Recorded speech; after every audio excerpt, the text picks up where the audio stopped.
When I was a child, there's 2 mayhaw trees on this farm that I followed my mother to when I wasn't very old, and she picked mayhaws off of those trees, and she called them her mayhaw trees.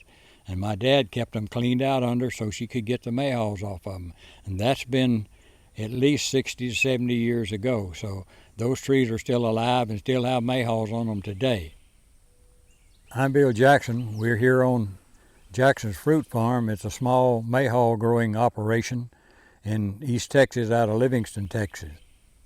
The old people in this area, my age and a little younger, still love to make Mayhaw Jelly, and that's what this farm is about.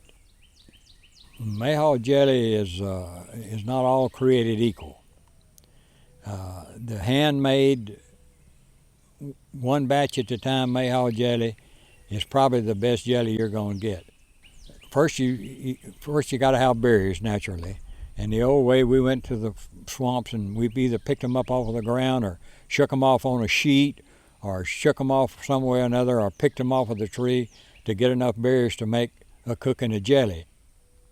You wash your berries good and go through them and cull them out and get all the bad berries out. Then you put them in a pot and you boil them for 10 minutes. After you boil them for 10 minutes and let them cool for 15 till they're cool enough to handle, you take those and put them into a pillowcase and squeeze the pillowcase until you get all the juice out of them. I take the juice and I strain it back through another pillowcase to get the pulp out, because Mayhaw Jelly with pulp won't be clear like the Mayhaw Jelly that you see normally.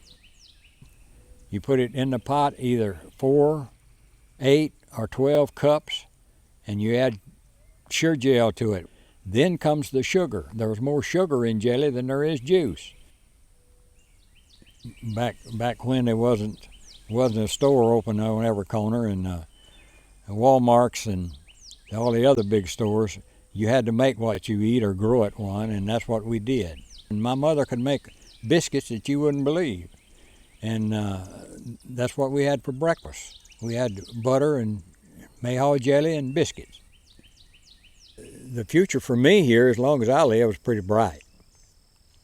As long as I can keep those trees out there and stay on my feet, I'm going to be producing mayhaws here.